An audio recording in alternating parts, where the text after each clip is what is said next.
हामीले 0 पोइन्टबाट हजुर यो स्तरसम्म पुर्याउनलाई चाहिँ अहिलेसम्म मानको कृपाले हजुर सबै धर्मावलम्बीहरू हजुर अनि किराँत समुदाय हजुर सबैको सक्रिय सहयोगमा सक्रिय एउटा भूमिकामा हजुर हामीले यो स्तरसम्म पुर्याउने हामीले सोच बनाएका छौँ किनभने हजुर यो ठाउँ चाहिँ हजुर अत्यन्तै ऐतिहासिक पृष्ठभूमि बोकेको हजुर हजुर यो भूमि भएको हुनाले किन भन्दाखेरि हजुर 20औं शताब्दीका महान समाज सुधारक हजुर हुने 16 राष्ट्रिय विभूति हजुर हुने मुनिवंशमा थाल्नुहुन्छ हजुर गुरुदेव दुई पटकको यहाँ आगमन देव सवार भएको भूमि हजुर र वर्तमान किराँत धर्मगुरुको पनि लगभग पटक पटक गर्दा 3-4 पटक जस्तो यही ठाउँमा आइपुग्नु भएको यो एकदम देवगुरु अवतार युग पुरुषहरूले टेकेको भूमि हजुर सिद्ध भूमि हजुर भएको र महागुरुले थोरै समय भए तापनि जप तप गरेर बसेको भएको हुनाले तपोभूमिको रूपमा पनि परिचित ठाउँ भएको हुनाले हजुर यो ठाउँ एकदम इतिहास किराँत इतिहाससँग एकदम निकट जोडिएको छ। यसले गर्दाखेरि अब कतिपय ठाउँमा त समाजको एउटा किराँत धर्मावलम्बीको विचारले मन्दिर स्थापना गरेका छन् बनाएका छन् भने यो चाहिँ महागुरुको समेत पनि आगमन र तप पनि गरेर बसेको भूमि भएको हुनाले यसको छुट्टै यसको पृष्ठभूमि छ। यसको छुट्टै एउटा यसले जुन एउटा पहिचान बोकेको छ अस्तित्व बोकेको छ। त्यसो भएर यस्तो महान भूमिमा यी सबैले योगदान गरेका छन्। जति पनि यो मन्दिर निर्माण गर्दाखेरि पहिला 40 सालमा यो मन्दिरको माथिल्लोपट्टि सानो एउटा मन्दिर बनेको थियो, लगभग 15-20 घरले बनाएको। एउटा पुजारी पनि राम्रो नआँट्ने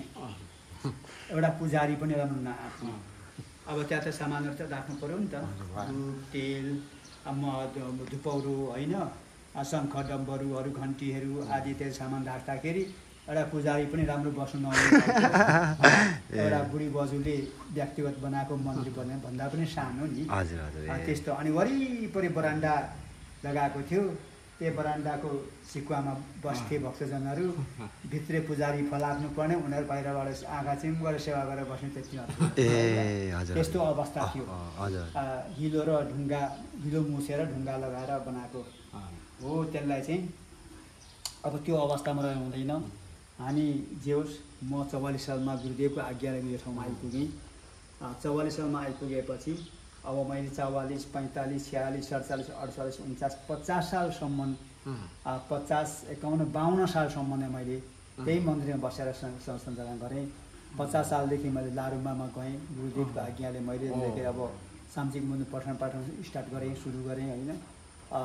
पहिला जुन जगत सरकै नेतृत्वमा 9 जना जस्तो आउनुभएको थियो। अनि त्यहाँदेखि पछि बढ्दै तपाईँहरू समेत पर्नुभयो होइन, तपाईँहरू समेत आइपुग्नुभयो। यसले गर्दाखेरि अब 4-5वटा शिविरबाट आउँदाखेरि अब हाम्रो पढ्ने सङ्ख्याहरू 80-90 जना पुगिसक्यो सङ्ख्यामा। अनि स्थानीय थप्दाखेरि 100-150 जना पुगिसक्यो। त्यसलाई गुरु आश्रममा बसेर सम्भव नहुने भयो। त्यसो तत्कालीन मान्द्रे डाँडा भन्ने त्यो अहिले मन्दिर भएको ठाउँलाई मान्द्रे डाँडा भनिन्थ्यो। त्यो ठाउँमा जग्गा खरिद गरेर सानोवटा माङ्हिम बनाएर त्यहाँदेखि त्यहाँ हामीले सुरु गऱ्यौँ हो। सुरु गरेर अनि त्यहाँदेखि मैले 50 सालदेखि माथि हुँदै 55 सालदेखि हामी यो जस्तो 54-55देखि स्टार्ट गऱ्यौँ। यो स्टार्ट गरेर 56, 57, 58 सालमा हामीले यसलाई उद्घाटन गर्न सफल भयौँ। उद्घाटन गर्दाखेरि महागुरुको समकालीन चेला रामप्रसाद थेबीज्यूको हस्तबाहुलीबाट हामीले यसलाई उद्घाटन गऱ्यौँ। र उद्घाटन गरेर अनि 56 सालदेखि उद्घाटन गरेर निरन्तर रूपमा यो यिनै सञ्चालन भएर आउँदै आइरहेको छ। र केही पछाडि अनि धुनीकुण्ड, यो धुनीकुण्डलाई जुन चाहिँ बनायौँ, धुनीकुण्ड पनि सानो बनाएको थियौँ। अनि यो चाहिँ परारको साल जस्तो 79 सालमा हामीले देउसी खेल्यौँ। 79 सालमा देउसी खेल्यौँ। कति सालमा? 79 सालमा माथि के अरे माङपोलुङ माङसिलुङमा पनि माङसिलुङमा आयौँ। अनि त्यसै गरेर अनि त्यहाँदेखि यहाँ सबै देउसी खेलेर हामीले धुनीकुण्ड बनायौँ। यसको बारेमा चाहिँ धुनीकुण्डको चाहिँ विशेष अलिकति भन्यो धुनीकुण्ड अनि के रहेछ यो? सानो थियो धुनीकुण्ड निर्माण गऱ्यौँ। त्यो सानो सानो निर्माण गऱ्यौँ। अब त्यसलाई जुन माथि आकार चाहिँ ठ्याक्कै यस्तो छाना खप्टिएको थियो, छाना खप्टिएको थियो। अनि त्यो अलिक असमिलो भयो। त्यसले गर्दाखेरि फेरि हामीले यो 79-80 जोकेर हामीले फेरि देउसी खेल्यौँ। 79 को ब्याङ्क ब्यालेन्स गऱ्यौँ। ब्याङ्कमा जान्छ सहकारी संस्थामा राख्यौँ। अनि फेरि 80 मा फेरि खेल्यौँ। फेरि राख्यौँ। लगभग 3-4 लाख रुपियाँ अनि पुरा गरेपछि अनि फेरि यसलाई जान्छ अब नयाँ गर्नुपर्छ सबै भत्काएर अनि माथि सबै उकाएर फेरि यसलाई चाहिँ रूपान्तरण गऱ्यौँ। रूपान्तरण गरेर पल्लो जस्तै बनाउँ भनेर यो चाहिँ बनाउन सफल भयौँ। यसले गर्दाखेरि अब अझै अब यो तल घेराबारा जुन जाली छ त्यो जालीको काठहरू मकिन गएको छ। अब यसलाई फेरि अर्को स्टाइलको अब यो काठहरू चेन्ज अब हामी फल्लामै राख्नु पऱ्यो भन्ने सोच्दैछौँ। सबै फल्लाम ग्रिल गराएर ग्रिल नै लगाउने खालको सोच बनिरहेका छौँ। र यस्तै छ। अब यो धुनीकुण्ड अब धुनीकुण्ड भनेको के हो त भन्दाखेरि हामी लथुङ सिमी भनेर भन्छौँ। लथुङ सिमी ताक्तेन भनेको के हो त भन्दाखेरि माङ्चा चामादेन माङ्चा पिमादेन देवताहरूलाई खानेकुरा दिने ठाउँ, खानेकुरा चढाउने ठाउँ हो। यहाँ चाहिँ जस्तो हाम्रो किचन रुम भन्छौँ, हामी चाहिँ किचन रुम भन्छौँ। त्यो चाहिँ किचन रुम चाहिँ हिन्दी भाषा हो कि अङ्ग्रेजी भाषा हो कि होइन किचन रुम भन्छ। अनि चाजामादेन भन्छौँ हामी चाहिँ। चाजामादेन हामी चाहिँ भन्छौँ। हाम्रो भाषाहरू चामादेन। चा भनेको अन्न अथवा खानेकुरा, चामादेन भनेको खाने ठाउँ होइन। अनि अब नेपालीमा चाहिँ चमेना गृह भन्दो रहेछ होइन। भान्साघर पनि भन्दा रहेछ। हो त्यो माङहरूको यो भान्साघर हो। माङहरूको भान्साघर यो हो। त्यसो भएको हुनाले यहाँनिर विभिन्न के अरे माङहरू खाने पदार्थ हामी निर्माण गर्छौँ। मिठाई लड्डु अब के अरे अब होइन रोटीहरू भए चाङघरेङ भन्छ हाम्रो भाषाबाट रोटीलाई होइन। चाङघरेङ नोसुवा काक्लोसे नरिवल के अरे अपुङ्गो अब पञ्चामृत अनि तरुल झागुरदेखि लिएर मिठाई लड्डु नरिवल सुपारी ल्वाङ मरेज आदि इत्यादि होइन। अब किनभने त्यो चाहिँ हाम्रो मुन्धुमले के भन्छ भने माङहरूले पहिला सृष्टिमा उनीहरूको खाने पदार्थको रूपमा बनाएको धान मकै कोदो गहुँ फाफर अनि त्यहाँदेखि तपाईँको जुनेलो कागुनी अनि अर्को के भन्छ कागुनी पयामा छेयामा भनेर भनिन्छ। अनि त्यहाँदेखि साम्बेक भनेको चिउरा, हाम्बेक भनेको अदुवा बान्तल बेचुक भन्छ। बेचुक हो हामी त्यहाँ मुन्धुमी शब्दले चाहिँ हाम्बेक भन्छ है। यी कुराहरू चाहिँ अनि सुघेमा पाङखेमा इखेमा भनेको चाहिँ घर तरुल वनतरुल भ्यागुरु यो चाहिँ के त भन्दाखेरि चाहिँ माङहरूले सृष्टिमा माङहरूले खाने पदार्थको रूपमा बनाएको रहेछ र अनि पछि मानवको सृष्टि बनाएपछि यी मानिसहरूलाई चेतनशील प्राणीको रूपमा मानिस सृष्टि बनाउनु भयो। त्यसपछि चाहिँ अब हामी अलग भएर बस्छौँ। हामी चाहिँ जजमेन्टको रूपमा बस्छौँ र अबको संसारमा चेतनशील प्राणीको रूपमा बनाएको ती चेतनशील प्राणीहरूले कर्म कस्तो गर्छन् त हामी चाहिँ त्यसलाई जज गरेर बस्छौँ होइन। त्यसको चाहिँ मूल्याङ्कन गरेर बस्छौँ भनेर मूल्याङ्कनकर्ता जस्तो एउटा कार्यक्रममा जस्तो एउटा भलिबल खेल भनौँ, फुटबल खेल भनौँ, कुनै पनि सांस्कृतिक कार्यक्रम भनौँ, त्यहाँ एउटा के हुन्छ जजमेन्ट राखिन्छ। कुन कलाकारले कस्तो कलालाई अभिनय गर्छ, चलाउँछ, कम्बर कस्तो मर्काउँछ होइन, हात कसरी चलाउँछ, गीतसँग सम्बन्धित छ छैन होइन। हो साकेलाहरू नाच्दाखेरि हो त्यस्तो हो। त्यहाँ चाहिँ मूल्याङ्कन गर्नेलाई चाहिँ जजमेन्ट भनिन्छ। हो जजमेन्टको रूपमा चाहिँ माङहरू बसिदिनु भयो। हामीलाई चाहिँ कलाकारको रूपमा छोडिदिनु भयो। नाच्न थाल्यौँ अब कसरी नाच्ने होइन। हो यसरी हुँदाखेरि अब माङहरूले हामीलाई सबै कुरा अधिकार दिनुभएको छ। माङहरूको कर्म गर्ने अधिकार, माङहरूको कर्म गर्ने अधिकार हामीलाई दिनुभएको छ। त्यसैले गर्दाखेरि अब यहाँनिर अहिले त संसारमा विज्ञान र प्रविधिको जमाना, सञ्चार माध्यमको जमाना। अब त्यसले गर्दाखेरि अब यहाँ विभिन्न प्रविधिको जमाना भएको हुनाले अब हामी एकै ठाउँ बोले पनि अब यो प्राविधिक विज्ञान र प्रविधिले गर्दाखेरि संसारका मानिसहरूले हेरिरहेका हुन्छन्, संसारका मानिसहरू सुनिराखेका हुन्छन्, संसारको मानिसहरूले देखिराखेका हुन्छन्। यो अहिलेको जुन चाहिँ आधुनिक वैज्ञानिकहरूले यो खालको एउटा जुन चाहिँ एउटा यन्त्रहरू बनाए, यो अत्यन्तै खुसीको कुरा हो। त्यसले गर्दाखेरि यो यसरी मानिसमा दिमागको विकास हुनुपर्छ, ज्ञानको विकास हुनुपर्छ, बुद्धि विवेकको विकासमा सिप कलाको विकास हुनुपर्छ। र अहिले धेरै राष्ट्र, विकसित राष्ट्रको मानिसहरूको विकास यसरी नै बढेर गएको छ। त्यसैले गर्दाखेरि अब यो फेसबुक, युट्युबहरू हेरेर बस्नुहुने सम्पूर्ण हाम्रा चाहिँ मानव मित्रहरू, हामी कुनै पनि यहाँ जातिको सवाल छैन, हामी मानवतासँग मात्रै हामी सवाल छ। किनभने हामी मानवता छौँ, हामी दुई खुट्टामा उभिएका छौँ, हामी जुन जो के अरे ठाडो चोलाको स्वरूप पाएका छौँ, चेतनशील प्राणीको जीवन पाएका छौँ। यो जीवनको कुनै मूल्य र मान्यता छैन, मूल्य छैन, यो अमूल्य जीवन हो। जान्यौँ भने जानेनौँ भने यो व्याख्या पनि छ। यसले गर्दाखेरि यो अमूल्य जीवनले गर्नुपर्ने के हो त भन्ने कुरा सवालमा अब आध्यात्मिक दर्शनबाट चाहिँ यही नै हुन्छ कि जबसम्म जीवनमा कुनै पनि मानिसको जीवनमा अब यी तिनवटा कुरा छ, ज्ञान, बुद्धि र विवेक, यी तिनवटा तत्त्व छ। यो तिनवटा तत्त्व भनेको ज्ञान, एउटा बुद्धि, दोस्रो तेस्रोमा विवेक। यो तिनवटा तत्त्वको समान रूपले विकास भएन भने जीवन कुनै कुनै सार्थकता अर्थ हुँदैन। ज्ञान, बुद्धि, विवेक। ज्ञान, बुद्धि, विवेक। विवेक नै चेतना हो, चेतना नै विवेक हो।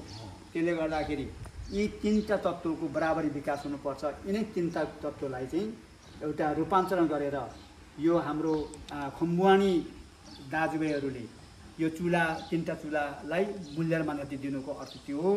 र जेसुकै नामले पुकारे पनि, जुनसुकै नामले पुकारे पनि त्यो अर्थ त्यो हो, एउटा ज्ञान, एउटा बुद्धि, एउटा विवेक हो को रूपमा त्यसलाई मानिन्छ। जब यो जीवनलाई त्यो तिनवटा तत्त्वले चलाएको छ, त्यो तिनवटा तत्त्वमा एउटा तत्त्व मात्र छैन भने त्यो जीवन कुनै अर्थपूर्ण हुँदैन, त्यो सार्थकता हुँदैन। त्यसले गर्दाखेरि यो तिनवटा तत्त्वको चाहिँ बराबरी विकास हुनुपर्छ। आध्यात्मिक चेतनाको विकास गर्नलाई कहाँ जानु पर्यो? धर्ममा जानु पर्यो। आध्यात्मिक चेतनाको विकास गर्नुको लागि अब आध्यात्मिक पाठशालामा जानु पर्यो। आध्यात्मिक पाठशाला कहाँ हो? जहाँ मन्दिर छ त्यहाँ हो। अब बुद्धिको विकास गर्नलाई कहाँ जानु पर्यो? शिक्षा शैक्षिक विद्यालयमा जानु पर्यो। बुद्धिको विकास गर्नलाई शैक्षिक विद्यालयमा जानु पर्यो र शिक्षा आर्जन गर्नु पर्यो। त्यहाँबाट के को विकास हुन्छ? बुद्धिको विकास हुन्छ। अब यो दुईटा तत्त्वलाई पूर्ण फेरि सहयोग पुर्याउनुको लागि विवेक हुन्छ। विवेक चाहिँ के हुन्छ? हामी धर्मबाट त्यो विवेकको पनि पैदा गराउँछ। त्यसले गर्दाखेरि यो जहाँ धर्म छ त्यहाँबाट विवेक सिकाउँछ। आफूभन्दा मुनिलाई के गर्नुपर्ने, आफूभन्दा माथिलाई कसरी सम्मान गर्नुपर्ने, पूज्य गुरुदेवलाई कसरी सम्मान गर्नुपर्ने, कुनै वस्तु निर्माण गरेपछि त्यसलाई कहाँ प्रयोग गर्नुपर्ने, होइन, त्यो प्रयोग गर्ने तत्त्वलाई चाहिँ विवेक भन्छ। जस्तै एउटा उदाहरण, एउटा कोदालो निर्माण गऱ्यौँ, कोदालो बनाउन लगायौँ कामीलाई, कोदालो बनाएर ल्यायौँ, त्यो के गर्नुपर्ने हो त? त्यसलाई जान्छ के अरे कहाँ फ्याँक्नु पर्ने हो कि रुखमा ठुङ्नु पर्ने हो कि कहाँ गएर के गर्नुपर्ने हो त्यो छुट्याउने चाहिँ विवेक भन्छ। हो त्यो विवेक तत्त्व हुन्छ। हो त्यसले लागि ज्ञान, बुद्धि र विवेक यो तिनवटा चुला छ। यो तिनवटा चुलामा चाहिँ भाँडाको रूपमा यो टाउको उभिएको छ। यो टाउको नै ब्रह्माण्ड हो। यो टाउको ब्रह्माण्ड छ। यहाँ पञ्चतत्त्व यहीँ छन्। 5वटा इन्द्रिय नै पञ्चतत्त्व हुन्। त्यसैको हुनाले आज संसार ब्रह्माण्ड केले बनेको छ त भनेको पञ्चतत्त्वले बनिएको छ। पञ्चतत्त्वमा अडिएको छ। आकाश तत्त्व, हावा तत्त्व, अग्नि तत्त्व, जल तत्त्व, पृथ्वी तत्त्व। यो 5वटा तत्त्वमा एउटा मात्रै तत्त्व छैन भने के हुन्छ? अनि अपाङ्ग हुन्छ संसार नष्टभ्रष्ट भयो सकियो हो एवं रीतिले यो 5वटा इन्द्रिय छ 5वटा इन्द्रियहरू हामी त यही यो टाउकोमा छ यो ब्रह्माण्डमा छ हो त्यो 5वटा इन्द्रिय थाम्ने के छ 3टा चुला छ एउटा ज्ञान एउटा बुद्धि एउटा विवेक यो 3टा छ यो बराबरी हुनुपर्छ यो बराबरी त्यो माथि 3टा चुला माथि यो भाँडा छ यो ब्रह्माण्डको भाँडा छ यो भाँडामा भित्र के छ खानेकुरा छ भात छ कसैकोमा बासमतीको चामल लगाएको छ कसैकोमा मकैको चामलको लगाएको छ कसैकोमा कोदोको ढेँडो होइन कसैकोमा जौको कसैको गहुँको कसैको के अरे अब होइन विभिन्न खानेकुरा एउटै प्रकारको हुँदैन तपाईँले के मनपर्छ मलाई के मनपर्छ होइन यस्तो प्रकारको हुन्छ हो त्यसले गर्दाखेरि हो त्यस्तो प्रकारको हामी सबैको यो मस्तिष्क भाँडामा या चामल छ भात पकाएको छ त्यो भात आफ्नो प्रकारको भात छ कसैकोमा गन्ध मक मक मक मक बासन चल्ने खालको भातहरू लगाएको छ चामल होइन कसैकोमा नराम्रो खालको तपाईँ हामीले पनि भोगेनौँ र भुटान के अरे शिविरमा हामीले बस्दाखेरि भोगेनौँ भित्री एउटा घरमा भात पकायो भने गाउँमै जान्छ दुर्गन्धले ढाक्ने चामलहरू त्यस्तो खालको पनि हामीले भोग्यौँ नि त होइन मान्छे लारुमा गएर बुढा आश्रममा समेत पकाएर खायौँ बुढा आमाले नाक समातेर भाग्नुहुन्थ्यो कसैको त्यस्तो खालको चामल पनि लगाएको हो यसले गर्दाखेरि सबैमा एउटा प्रकारको चामल हुँदैन हामीले आफ्नो भाँडामा आफ्नो प्रकारको चामल लगाएको हुन्छौँ यसले गर्दाखेरि त्यस्तै यसले गर्दाखेरि त्यही अनुसारको हामी काम गर्छौँ र त्यो भात पकाउने काम यहाँभित्र तपाईँ हाम्रो हृदयमा अग्निको रूप छ यो अग्नि तत्त्व छ अग्नि तत्त्व कहाँ छ भित्र बसेका हुन्छ जस्तो यो यसलाई मिदुङ्दी मिराकमाङ भन्छ यसलाई जोकेर हामीले 3टा गुरु मन्त्र दिएको छ 3टा गुरु मन्त्रमा एउटा अग्निको रूप छ एउटा हावाको रूप छ एउटा पानीको रूप छ त्यो 3टा गुरु मन्त्रमा त्यसले राखेर त्यो 3टा तत्त्वले तपाईँ हाम्रो जीवन चलायमान गरिराखेको छ 3टा चुलाले त्यो भाँडा थामिएको छ त्यो 3टा चुलामा एउटा चुला मात्रै यसो ढल्किने बित्तिकै भाँडा गयो भात पकी गयो सक्यो त्यसले हाप्रेम भन्छ बहुला भन्छ हो त्यसैले राखेर त्यो भत्की नदिनु लागि हामी केसँग आदर माग्छौँ सहराम दिन्छौँ सृष्टिकर्ता मागसँग हो सृष्टिकर्ता मागसँग त्यो 3टा तत्त्वलाई चाहिँ यथावत जीवन्त राखिदिनुहोस् हे माग्ने सेवाहरू घट्टो परेर हामी 24 घन्टा माग्दै स्मरण गरेर बस्छौँ जसको कारणले गर्दाखेरि हामीले जस्तो एउटा रोपेको बिरुवालाई वरिपरि बार पनि त्यो बिरुवा जोडिन्छ एवं रीतिले यो जनको प्रकृति मागले बनाएको जीवन हो त्यसमा माग उसो धनी उहाँ नै हुन् तपाईँले बनाएको यो जनको तत्त्वहरू तपाईँ जीवन्त राखिदिनु होला संरक्षण गरेर राखिदिनु होला सुरक्षा गरेर राखिदिनु होला यसलाई बिग्रिनु नदिनुहोस् नबिगारिदिनुहोस् र बिग्रियो भने हामी स्वत बिग्रिहाल्छौँ संसार नष्टभ्रष्ट हुन्छ हे परमेश्वर सृष्टिकर्ता तपाईँको लालाबाला तपाईँको चेलाबाला तपाईँको स्वरूप तपाईँको सन्तति हौँ तपाईँका जनजके प्रिय भक्त हौँ र हामीलाई रक्षा गरिदिनु होला कल्याण गरिदिनु होला र यी सबै तपाईँको जति बनाउनु भएको तत्त्वहरू जीवन्त राखिदिनु होला भनेर हामी साँझ बिहान हामी प्रार्थना गरिराखेका छौँ मुन्दुङले त्यही नै वाचन गरेका हुन्छ र यस्तै प्रकारले यो धुनीकुण्ड यहाँ चाहिँ के त भन्दाखेरि यो पञ्चतत्त्व मध्येबाट यो मुख छ यहाँ मुख छ हाम्रो यो मुख चाहिँ के हो त भने धुनीकुण्ड हो बुझ्नुभयो यो सम्पूर्ण जनको दर्शन गर्ने अब सुनिरहनु हुने यो जस्तो अब फेसबुक च्यानलहरूलाई सुनेर बस्नु सम्पूर्ण हाम्रो धर्मावलम्बी एवं मेरा सहयात्री माङ सेवा गुरुवर्गजीहरू अन्य सम्पूर्ण धर्मावलम्बीजीहरूमा म यही नै भन्न चाहन्छु वेदले यही व्याख्या गरेको छ यही मुन्डुमले यही व्याख्या गरेको छ त्यसो भने यो जति हामी यो मुखमा हामी चरु लगाउँछौँ यो दुलो यो मुख जस्तो दुलो त यहाँ 4-5वटा दुलो छन् नाकमा पनि दुलो छ आँखामा पनि दुलो छ कानमा पनि दुलो छ होइन तर मुखमा जहाँ खानेकुरा खाने पदार्थहरू मुखमा लगाउँछौँ त्यो प्रकृतिको नियम हो त्यसो भएको हुनाले यो मुखमा जन्जोके लगाएपछि यो सबै 10वटा इन्द्रिय 5वटा कर्म इन्द्रिय 5वटा इन्द्रिय यी 10वटा इन्द्रियहरू क्रियाशील रहन्छन् तर एउटा कुरा के भने यो धुनीकुण्डमा खाद्य पदार्थ जसहरू होमादि भएन भने यो इन्द्रियहरू बिस्तारै निष्क्रिय भएर जान्छन् हो निष्क्रिय भएर गयो भने त्यसलाई राम्रो समयमा उपचार पाउन सकेन भने भोलि गएर यो सिंहको ब्रह्माण्ड नै अपाङ्ग बन्न पुग्छ हो। त्यसैले गर्दाखेरि त्यो 10वटा इन्द्रियलाई जहिले पनि हामीले सक्रिय बनाएर राख्नु लागि, तन्दुरुस्त बनाएर राख्नु लागि यो ध्वनि कुण्डमा, यो हाम्रो मुख भनेर चिन्दछौँ, यो मुख मात्र होइन, यो ध्वनि कुण्ड हो। यो ध्वनि कुण्डमा हामी चरु लगाइरहन्छौँ हो। त्यसैले यहाँ आँखा देवता छ, नाक देवता छ, कान देवता छ, जिब्रो देवता छ, छाला देवता छ होइन। अनि हात, खुट्टा, लिङ्ग, गुदा आदि जन्तुको देवताहरू छन्। जिब्रो, यी सबै जिब्रोले के गर्छ? तितो, पिरो, अमिलो, गुलियो, टर्रो सबै चाल पाउँछ। एक तत्त्व भयो। अनि यी कर्म इन्द्रियहरू भन्। अब यतापट्टि हातले के गर्छ? हरेक वस्तुको निर्माण गर्ने यो हात हो। हामी यसलाई पोरुम यमाबी माग भन्यो भने हामी बुझ्छौँ मुन्दुमी शब्दले। अब मुसोदो मुबे वा माग भनेको खुट्टा, त्यो हामी त माग भनेर सम्बोधन गरिराखेका छौँ वेदले हो। त्यसो भएको हुनाले मु भनेको तल, सोक्लुङ भनेको ताप्ने, अनि मुबे वा भने चाहिँ हिँडिरहने है, हिँडिरहने होइन। यो खुट्टाले झाइने पुऱ्याउँछ नि, मनले मात्रै पुऱ्याउँछ र? पुऱ्याउँदैन नि मनले त। त्यो ठाउँमा पुऱ्याउनु त खुट्टा चाल्नु परेन र? हो, खुट्टा छैन भने त्यो ठाउँमा पुग्नु बार गाह्रो पर्छ। त्यसो भएको हुनाले यो मुसो मुबे वा माग भनेर खुट्टालाई भनिन्छ, पोरुङ यम्बामी माग भनेर हातलाई बनाइन्छ। ताग्रा नागु मागको मन हो। माग त कहाँ छन् र? यहीँ कसो बाबा? आकाशमा होइन हो कि होइन? यहाँ पुरा छ हो। तागरा न्याबु मागे सेवारो भन्ने माथि हेरा छ। यही मन हो तागरा न्याबुमा भनेको। यो तागरा न्याबुमा मनले जहाँ अराउँछ, जे अरायो हातले काम गर्ने हो, जे अरायो खुट्टाले त्यो ठाउँ हो।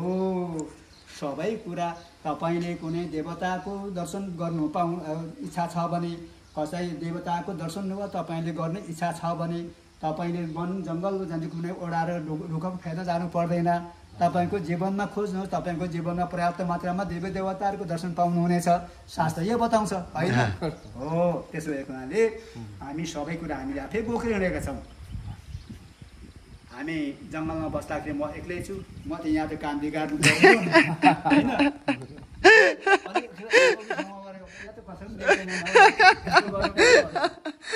मागे माग बोकेर हिँडेको छ, देख्दैन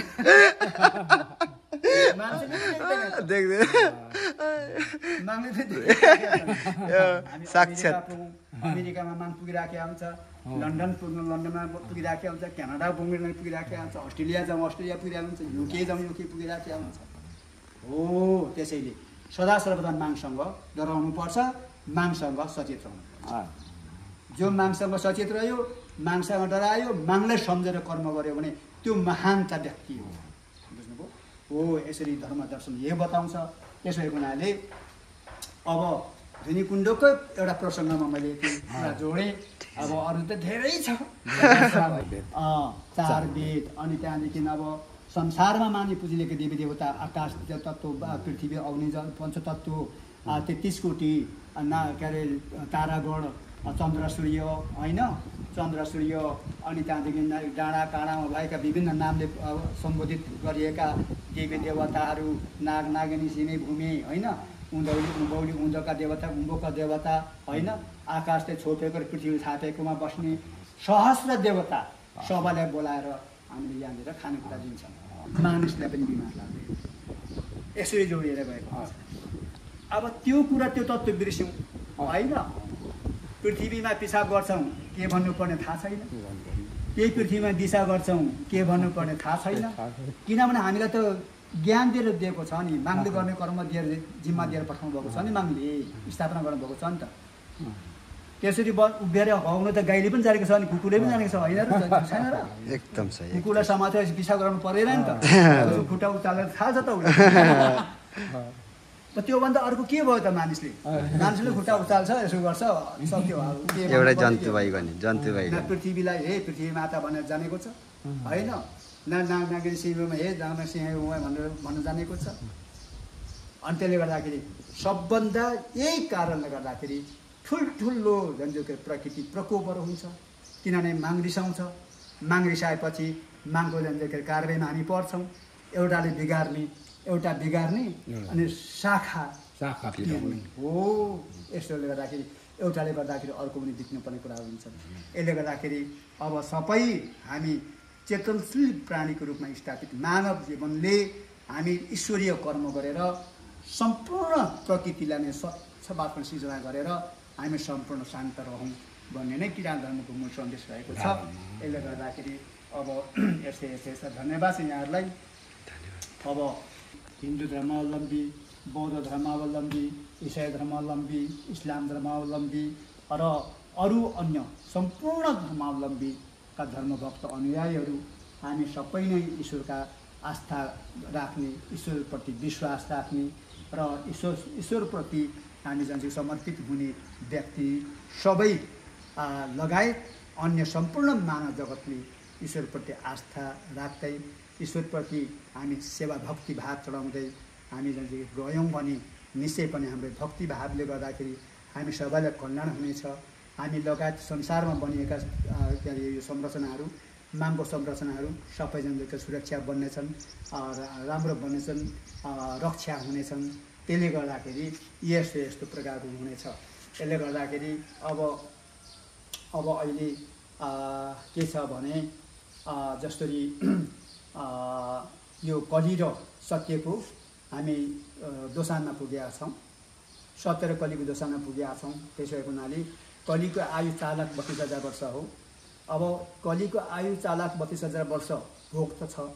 अहिले कलीको ज्योतिष गणितले 5,100 वर्ष मात्रै बितेको पाइन्छ, देखिन्छ। तर कलीको मध्याह्न भाग पुग्दाखेरि सम्पूर्ण संसारको वातावरण मानिसमा यस्तो प्रकारको वातावरण बन्ने छ भनेर जुन शास्त्रले बोलेको छ, त्यो शास्त्रले बोलेको कुराहरू ठ्याक्कै भएको छ। के बोलेको छ शास्त्रले भने कलीको मध्याह्न भागमा पुग्दाखेरि, मध्याह्न भाग भनेको चाहिँ कस्तो भनेको 2,16,000 वर्ष हो। 4,32,000 वर्ष आयु हुँदाखेरि मध्याह्न भनेको आधा भाग हो। आधा भाग बिताएको छ भने 2,16,000 बितेको हुनुपर्छ। अनि मध्याह्न हुन्छ। त मध्याह्नमा हुँदा चाहिँ के हुन्छ र भन्दाखेरि मध्याह्नमा अवस्था पुग्दाखेरि चाहिँ सामाजिक वातावरण कस्तो प्रकारको हुन्छ र भन्दाखेरि महिलाहरू अर्धङ्ग बन्ने छन्, महिलाहरू अर्धङ्ग बन्ने छन्।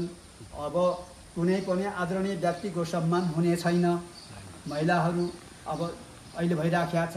अब नाइटो खुलाएर होइन, भुँडी माथि अलिअलि छोप्यो, तल अलि छोप्यो, अनि नाइटो खुलाएर हिँडेका छन् महिलाहरू, पेन्टी लगाएर। अनि त्यहाँदेखि लाज पनि छैन, श्रम पनि छैन। अहिले जान्छ के अरे अब महिलाहरू त्यस्तै प्रकारको अब अहिले फेसबुकतिर युट्युबतिर पनि देखाउँछन्। अनि महिलाहरू त देखेर त हाँस्छ पो, विरोध त गर्दैन पो त, रिस उठ्दैन त होइन। भने सबैको इच्छा त्यस्तो रहेछ नि त होइन, भन्नु परेन। नभएदेखि एउटाले त्यस्तो गर्दाखेरि यो कहाँको महिला हो खोजी गरेर त्यसको प्रतिबन्धको लागि विरोध गर्नु पर्दैन, आवाज उठाउनु पर्दैन। हाम्रो महिलाहरूको इज्जत गयो, इमान गयो, यस्तो खालको गर्नु हुँदैन भनेर आवाज उठाउनु पर्दैन र हो। खुसी हो मान्छ, हाँस्छ, धन्यवाद भन्छ। हो त्यसो भएपछि अब हो रहेछ, शास्त्रीय वचन रहेछ भने मलाई जान्छ एकदम विश्वास लागेको छ। अब अहिले पश्चिममा मात्रै त्यस्तोहरू देखिएको थिएँ, अहिले पूर्वमा पनि आइसक्यो। अब अहिले हाम्रै किराँत नारीहरू पनि त्यस्तो खालको बनिसकेका छन्। अब कलाकार गायिका नानीहरू यति एउटा फरक लाउँछ, अनि यता सबै छैन सरबङ्ग है। म त त्यो मेरो कला त हेर्नै भयो, आँखा डराएर नि डर। अनि अब शास्त्र त पढेका छौँ हामीले, शास्त्रीय वचन हामीलाई थाहा छ। त्यसै हुनाले अब शास्त्रीय वचन पुरा भएको रहेछ होइन। अनि 10 वर्षको महिलाहरू रजस्वला बन्छे, 12 वर्षमा बच्चाको आमा बन्छे, 12 वर्षमा बच्चाको आमा बन्छे। लक्ष्मीले नर्क खान्छे, लक्ष्मीले नर्क खान्छ, ब्राह्मणले सत छोड्छ भनेछ। त्यतिखेर त्यो समयमा अब कलीको मध्याह्न भाग बितेको हुन्छ। त्यसैले गर्दाखेरि अब मानिस जगतमा 28औँ मनुको जन्म भएको हुन्छ। 28औँ मनुको जन्म भएपछि अब कलीले फेरि अन्त्य भई सत्यले बीजारोपण गर्नेछ भनेर शास्त्रले बोलेको वचनहरू हो। अब गुरुले पनि त्यो कुराहरू अब आइसकेका छ। 28औँ मणि त कसरी छ मैले हिसाब गर्दाखेरि अब एउटा महापुरुष बराबर 4वटा युग उपभोग गरेको हुन्छ। एउटा महापुरुष बराबर 4वटा युग उपभोग गरेको हुन्छ। किनभने कलिलाई पनि अलिकति भोगेको हुन्छ, सत्यले पनि भोगेको हुन्छ, द्वापरलाई पनि अलिकति भोगेको हुन्छ, त्रेतालाई पनि अलिकति भोगेको हुन्छ, कलियुगलाई पनि अलिकति भोगेको हुन्छ महापुरुषहरूले पनि। किनभने महागुरु फाल्गुनन्द हिमाल जाँदाखेरि रक्सी अलिकति खानुहुन्थ्यो होइन, माथि हिमाल जाँदाखेरि बाटोमा चिसोमा चुरोट पनि पिउनुहुन्थ्यो, त्यो त कलिलाई सहयोग साथ दिएको हो नि त। किनभने कलिको आसन त सुर्ती बिडीमा र रक्सी यस्तैमा त हो होइन। हो यसले गर्दाखेरि अब यस्तै यस्तो कुराहरू छन्। अब वर्तमान गुरुले पनि अहिले रक्सी अलिअलि पिउनुहुन्थ्यो होइन, त्यो कलिलाई साथ दिनुभएको होइन हो। त्यसले गर्दाखेरि त अब एउटा महापुरुषले चारवटा युग उपभोग गर्दा 7औं अवतारको जन्जो के अरे युगमा के कति भयो त भन्दाखेरि 7वटा अवतारले त 4 युग भोग गर्दै आउँदा त 7 चौको त 28 पुगिसकेको। अब 28औं मनुको पालामा पो जन्म लिनु आइपुगेको रहेछ। अनि यहाँको तपाईँको 4,32,000 त कता पो गएछ गएन। अनि म त हिसाब गर्छु, क्यालकुलेटर गर्छु, छक्कै पर्छु। अहिले 5100 वर्षमा चाहिँ ज्योतिष गणितीयमा त आउँछ कलि बितेको त। अनि अहिले कलिको आधा भागमा चाहिँ यस्तो यस्तो मान्छेमा हुन्छ भनेको कुरा ठ्याक्कै भइराखेको छ फेरि अहिले त। भनेपछि कसरी त्यस्तो भयो त भनेर मैले ठुल्ठुलो जनको ब्यासमा बस्ने जनको पण्डितजीहरूसँग हाम्रो केही छलफलहरू हुँदा, हाम्रो जुन चाहिँ क्या बसहरू हुँदाखेरि उहाँहरूबाट नै मैले के पाएँ भने अब कसरी जुन चाहिँ युगले फड्को मार्दछ भन्दाखेरि त सोमबारे औँसी 12 वर्षमा आउनु पर्थ्यो, अहिले सोमबारे औँसी सालमा 4 पटक 5 पटक आउँछ, महिनामा 2 पटक पर्दछ। सोमबारे औँसीको भोग वर्ष भनेको 12 वर्ष हो। एकपटक सोमबारे औँसी आयो भने 12 वर्ष निली पठायो, 2 पटक आयो भने 24 वर्ष निली पठायो, 3 पटक पर्यो भने 36 वर्ष निली पठायो, 4 पटक आयो भने त 40 वर्ष पनि निली पठाएछ त। युगको आयु त यसरी पो काटिँदै जाँदा त अहिले त 2 लाख 16,000 बच्चा त सुई।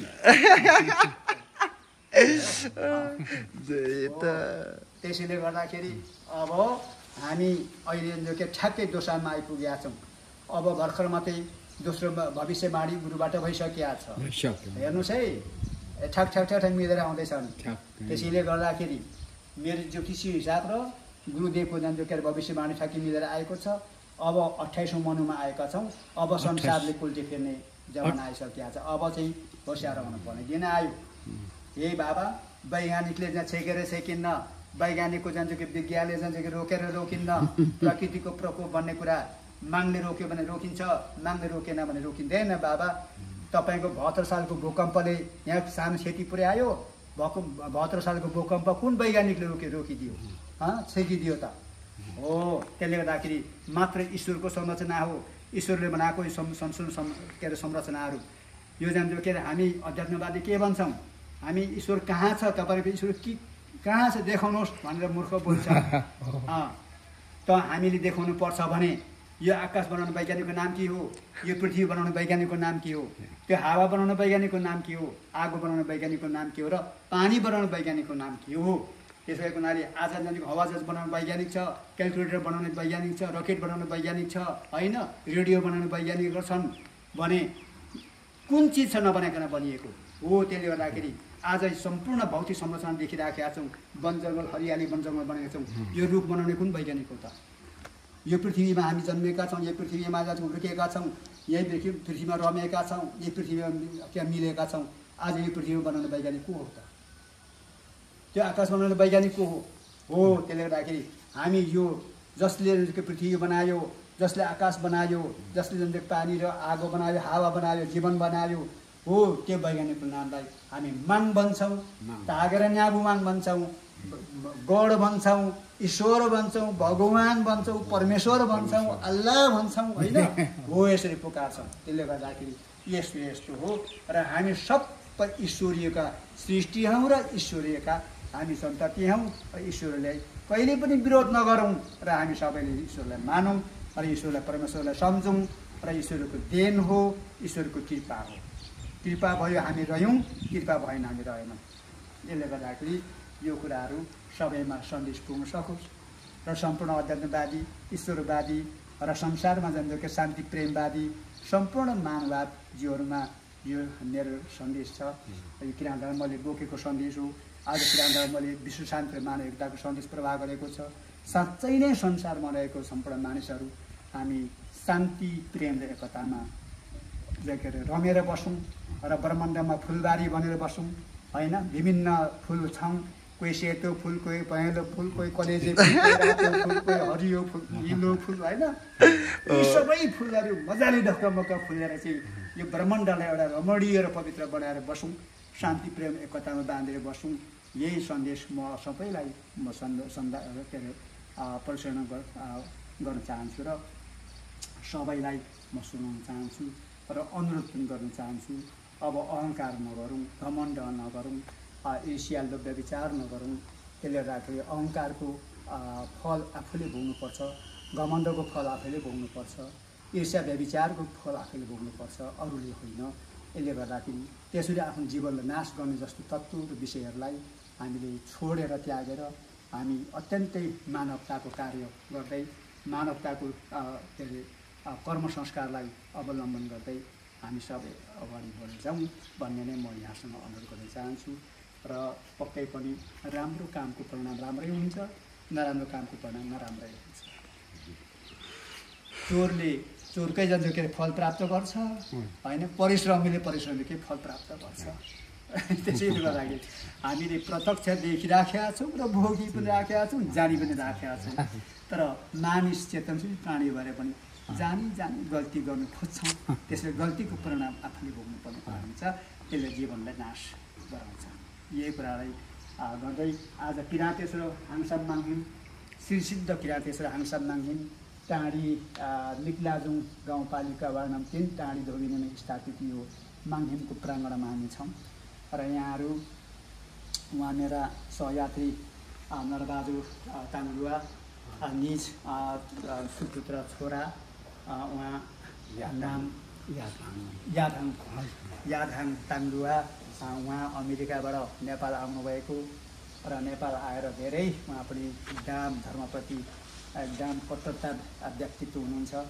र उहाँ मुन्धुमी विषयमा धेरै मनन चिन्तन गरेर सोच बनाएर उहाँले जुन के अरे एउटा ठुलो आशय बोकेर यो टाढीमा आइपुग्नु भएको छ। धेरै ठाउँको दर्शन पछि र अब टाढीमा यहाँ आइपुगेर हामीसँग भेट भयौँ र मैले पनि जति मसँग भएको अनुभवका कुराहरू, मसँग भएका जुन के अरे अब शिवकलाका कुराहरू उहाँ यहाँहरूलाई मैले जुन के अरे सेयर गरेँ र जति पनि बोलिएको छ, भनिएको छ, बताइएको छ, यो कुरो शास्त्रीय वचनका कुराहरू गरिएको छ, मुन्धुमी वचनका कुराहरू गरिएको छ।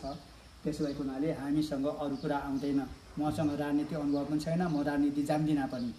राजनीति के हो एउटा जनको चुनाव आउँदाखेरि एउटा भोट दिनु चाहिँ जानेको छु, त्यति मात्रै हो। राजनीति गफ गर्नु पनि आउँदैन मलाई चाहिँ। खालि यही मात्रै आउँछ, नराम्रो कर्म कहिले नगरौँ है, यति मात्रै मेरो वचन आउँछ। चोर्नु, लुट्नु, ढाँट्नु, छल्नु, शोषण, सामन्ती, भ्रष्टाचार, अन्याय, अत्याचार होइन, घुसखोरी यस्ता प्रकार कहिले पनि नगरौँ। धनीले गरिबलाई नपेलौँ, दरोले बलियोले निर्दोषलाई हेला नदिउँ र कुनै पनि अपाङ्ग, असहाय, अशक्त वृद्धहरूलाई हामी सम्मान गरौँ, आदर गरौँ, माया गरौँ र उहाँहरूलाई जुन चाहिँ सहयोग गरौँ।